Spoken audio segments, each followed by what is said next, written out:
सबके हो प्यारे, सबसे हो न्यारे। सबके हो प्यारे, सबसे हो न्यारे। सबके हो प्यारे, सबसे हो न्यारे। सबके हो प्यारे, सबसे हो न्यारे। प्राणों के प्राण मेरे बाबा, बाबा मेरे बाबा, बाबा मेरे।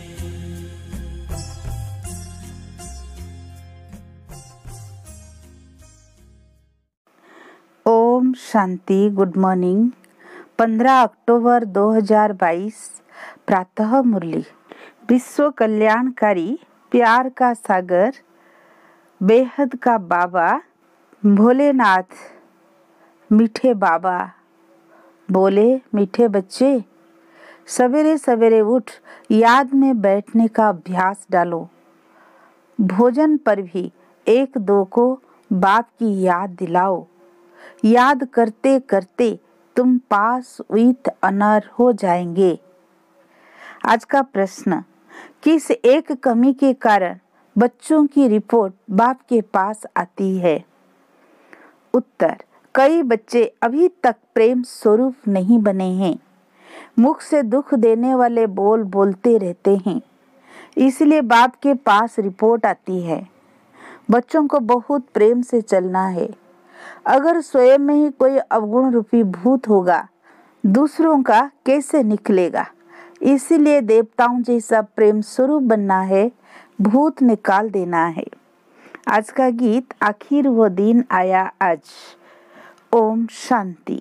बच्चे गरीब निवाज बाप को जान चुके हैं और बाप की याद में बैठे रहते हैं। भला आंखों से किसी को भी देखे, कर्म इंद्रियों से कर्म भी करे, परंतु गाया जाता है, हाथों से कर्म करते रहो, दिल एक मासूक तरफ लगाते रहो। ब्राह्मण कुल भूषण जानते हैं और उनसे ही बाप बात करते हैं कि आधा कल्प तुमने बाप को याद किया।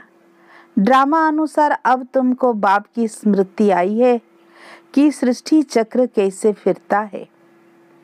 सारी दुनिया विस्मृति में है। बाप की रचना को और बाप के पतित से पावन बनाने व सर्व की सद्गति करने के कर्तव्य को कोई भी नहीं जानते। तुम रचयिता और रचना के आदि मध्य अंत को जानते हो। तुमको स्मृति आई कि सृष्टि चक्र कैसे फिरता है। हम 84 का चक्र कैसे लगाते हैं? जिन्होंने सतयुग से लेकर कलयुग के अंत तक पाठ बजाया है, वही अभी भी बजाएंगे। सतयुग से लेकर कलयुग तक जन्म लेते नीचे उतरते आए हैं। अब कलयुग अंत में तुम्हारी चढ़ती कला है। कहते हैं चढ़ती कला तेरे भाने सर्व का भला। तो तुमको सारी स्मृति आई है। इसको कहा जाता है स्मृति लब्धा नष्टो महा। किस द्वारा स्मृति आई है? बाप द्वारा। अपने आप स्मृति नहीं आई। तुम जानते हो हम आत्मा परमपिता परमात्मा की संतान है। यह शरीर तो लौकिक बाप ने दिया। अब पारलौकिक बाप कहते हैं यह पुराने शरीर का भान छोड़ो। जैसे सर्प पुरानी खाल छोड़ता है और नहीं लेता है। यह बात सतयुग से लगती है तो तुम भी सतयुग से लेकर खाल छोड़ना शुरू करेंगे। अब तुम्हारा यह अंतिम जन्म है। बाप कहते बाकी थोड़ा समय है। तुमको धीरज मिला है। तुम खुशी में रहो कि हम फिर से बाप द्वारा सुख का वर्षा पा रहे हैं। सुख का वर्षा तो बाप द्वारा मिलेगा ना। यह बात कोई मनुष्यों की बुद्धि में नहीं आती।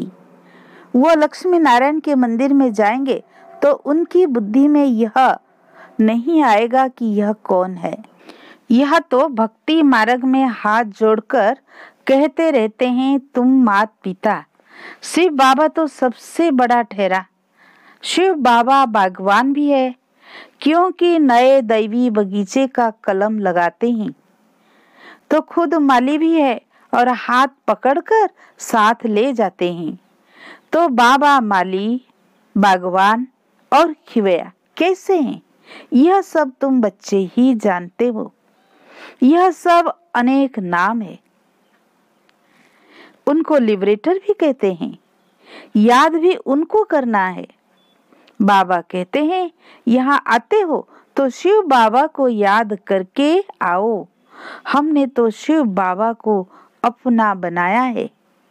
ब्रह्मा ने भी उनको अपना बनाया है, तो हम उनको ही क्यों ना याद करें। चित्र में भी दिखाया है, सभी शिव को मानते हैं।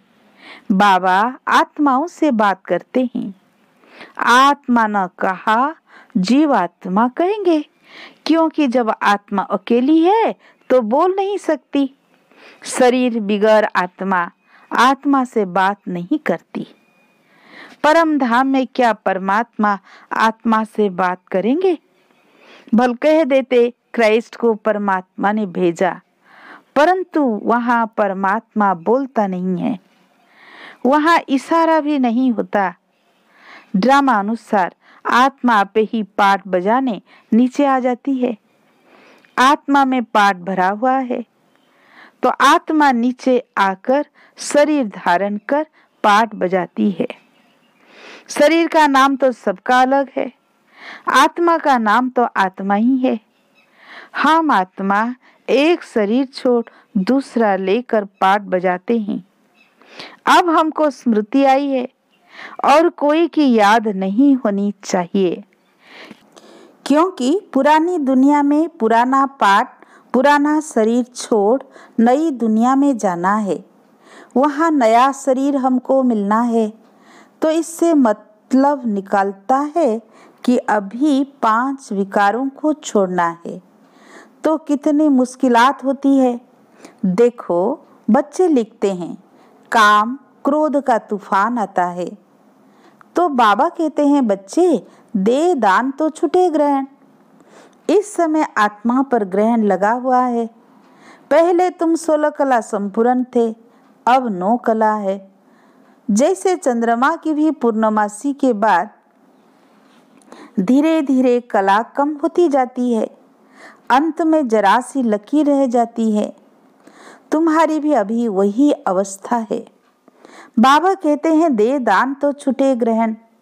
अगर विकारों का दान देकर फिर वापिस लिया तो ऊंच पद पा नहीं सकेंगे। यहाँ विकारों की ही बात है, पैसे की बात नहीं। हरिश्चंद्र का मिसाल, धन दान में देकर वापिस नहीं लेना चाहिए। वास्तव में है विकारों की बात। विकार दान में देकर वापिस नहीं लेने चाहिए। दिल अंदर देखते रहो कि हमारी दिल बाबा से लगी हुई है, जिससे हमारा जन्म जन्मांतर का ग्रहण छूटा है। समय तो लगता है, एकदम तो नहीं छूटता। जो कर्म भोग रहा हुआ है उसकी निशानी है बीमारी। तूफान आते हैं, इसका कारण पूरा योग नहीं है। बाबा कहते हैं, और संग तोड़ मुझ एक संग जोड़ो। और सत्संगों में मासूक को जानते नहीं, यह भी नहीं जानते कि आत्मा में 84 जन्मों का अविनाशी पाठ नूंधा हुआ है। पहले हमारी बुद्धि में भी नहीं था, तो औरों की बुद्धि में कैसे होगा। जो हम देवता घराने के थे वो भी नहीं जानते थे। अब तुमको स्मृति आई है कि हम ब्राह्मण हैं। फिर सतयुग में प्रारब्ध शुरू हो जाएगी। फिर जो कर्म हर एक ने सतयुग में किए थे वही फिर रिपीट करेंगे। संस्कार इमर्ज होते जाएंगे। यह जब बाबा की महिमा करते हैं, ज्ञान का सागर, प्रेम का सागर, शांति का सागर, तो हम भी प्रेम सीख रहे हैं। हमारे मुख से ऐसे शब्द नहीं निकलने चाहिए जो किसी को दुख मिले। अगर किसी को दुख दिया तो समझना चाहिए हमारे अंदर भूत है, फिर लक्ष्मी को वर नहीं सकेंगे। बाप के बने हैं तो लक्ष्मी को वरने लायक बनना चाहिए। अगर कोई भूत रह गया तो त्रेता में चले जाएंगे। बच्चों में क्रोध नहीं होना चाहिए। बड़े प्रेम से चलना चाहिए। देखो बाबा के कितने बच्चे हैं, तो भी बाबा क्रोध थोड़ी करते हैं। तो तुमको भी बड़ा प्रेम स्वरूप बनना है। अभी कई बच्चे प्रेम स्वरूप नहीं बने हैं। कभी कभी रिपोर्ट आती है तो वो भी समझ जाते हैं कि इनमें भूत है, इनमें भूत है। जिसमें खुद भूत है वो औरों का क्या निकालेंगे। बड़ा प्रेम स्वरूप बनना है और यहाँ ही बनना है। देवता प्रेम स्वरूप है ना। देखो लक्ष्मी नारायण का चित्र कितना खींचता है, तो हमको भी ऐसा बनना है। तुमको पति क्रोध करता है तो भी प्रेम से बात करनी है। यह नहीं उनमें भूत है तो मुझ में भी आ जाए, नहीं, मेरे में जो अवगुण है कैसे भी करके अवगुण को निकालना है। बहुत बहुत मीठा बनना है।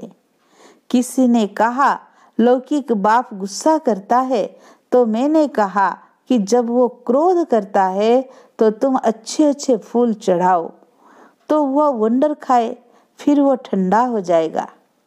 बड़ा युक्ति से समझाना है, क्योंकि यह रावण राज्य है ना। हम है राम की संप्रदाय, खुद ना बने तो दूसरों को क्या बनाएंगे। इसीलिए स्थापना में देरी पड़ती है। एक तो प्रेम से चलना है, दूसरा स्मृति में रहना है, स्वदर्शन चक्रधारी बनना है। धंधा तो करना ही है, इसीलिए सुबह का समय बहुत अच्छा है। कहते हैं ना सवेरे सोना सवेरे उठना, इसीलिए सवेरे सवेरे उठ यहाँ आकर बैठो तो 5 मिनट भी याद ठहरेगी। फिर धीरे धीरे आदत पड़ने से याद पक्की हो जाएगी। अच्छा खाना खाते हो तो देखो कि कितना समय बाबा की याद में खाया।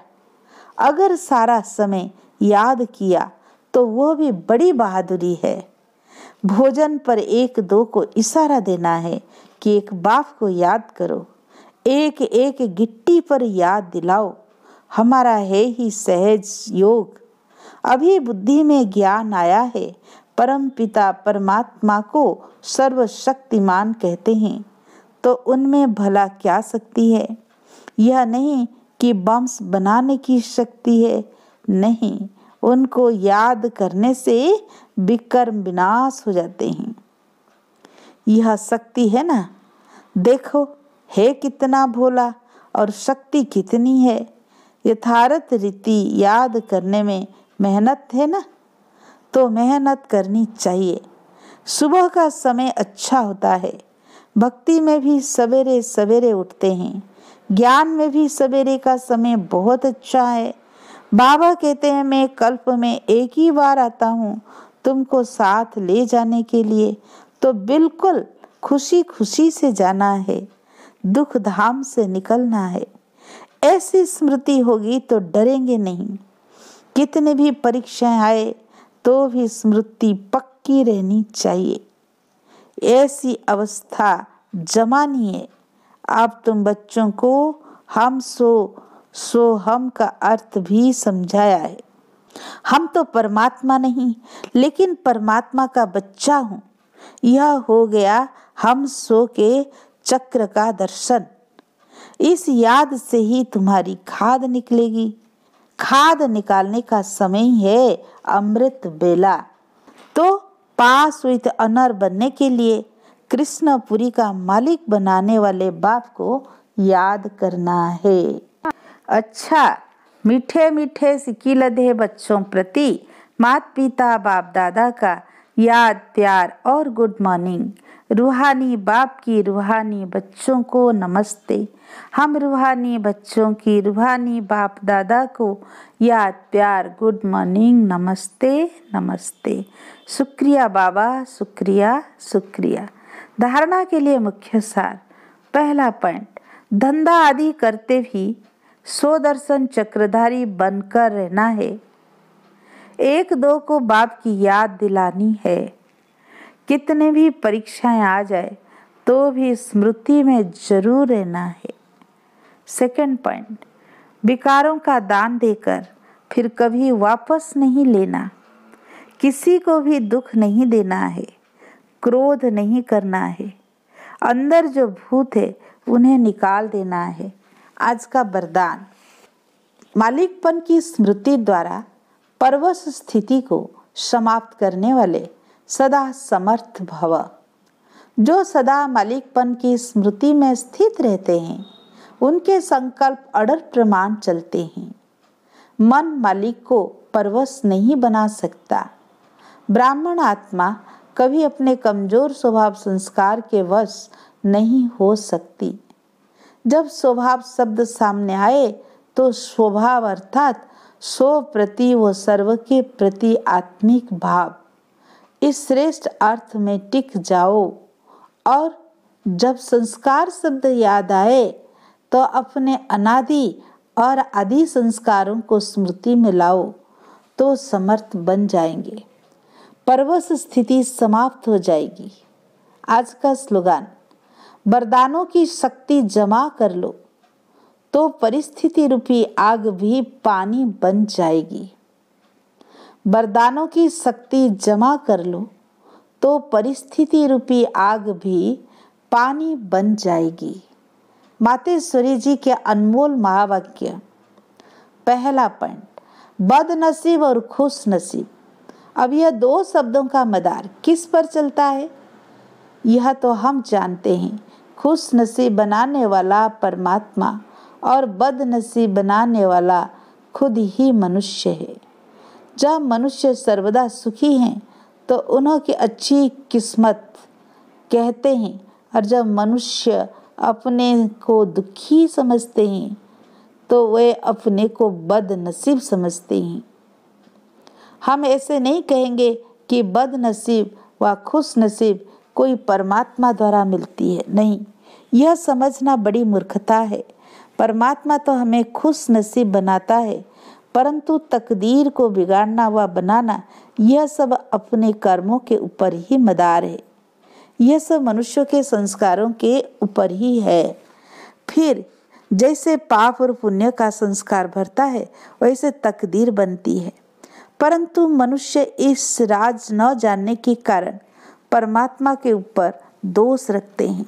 अब देखो, मनुष्य अपने को सुखी रखने के लिए कितनी माया के तरीके निकालते हैं, फिर उसी ही माया से कोई अपने को सुखी समझते हैं, कोई फिर उसी ही माया का संन्यास कर माया को छोड़ने से अपने को सुखी समझते हैं। मतलब तो कई प्रकार के प्रयत्न करते हैं, परंतु इतने तरीके करते भी रिजल्ट दुख के तरफ जा रही है। जब सृष्टि पर भारी दुख होता है तब उसी समय स्वयं परमात्मा आए गुप्त रूप में अपने ईश्वरीय योग पावर से दैवी सृष्टि की स्थापना कराए सभी मनुष्य आत्माओं को खुशकिस्मत बनाते हैं। सेकंड पॉइंट, जिस समय ओम शांति कहते हैं तो उसका यथार्थ अर्थ है मैं आत्मा शालिग्राम उस ज्योति स्वरूप परमात्मा की संतान हूँ। हम भी वही पिता ज्योतिर्बिंदु परमात्मा के माफिक हैं, बाकी हम शालिग्राम बच्चे हैं। तो इन्हों को अपने ज्योति स्वरूप परमात्मा के साथ योग रखना और लाइट माइट का वर्षा लेना है। उस निराकार परमात्मा को श्वासों श्वास याद करना, इसको ही अजपा जप कहा जाता है। अजपा जप माना कोई भी मंत्र जपने के सिवाय नेचुरल उस परमात्मा की याद में रहना, इसको ही पूर्ण योग कहते हैं। योग का मतलब है एक ही योगेश्वर परमात्मा की याद में रहना। तो जो आत्मा उस परमात्मा की याद में रहती है उन्हों को योगी अथवा योगिनिया कहा जाता है। जब उस योग अर्थात याद में निरंतर रहे तभी विकर्मों और पापों का बोझ नष्ट होता है और आत्माएं पवित्र बन भविष्य जन्म में देवताई प्रारब्ध पाती है। अब यह नॉलेज चाहिए तभी योग पूरा लग सकता है। तो अपने को आत्मा समझ परमात्मा की याद में रहना, यह है सच्चा ज्ञान। अच्छा, ओम शांति।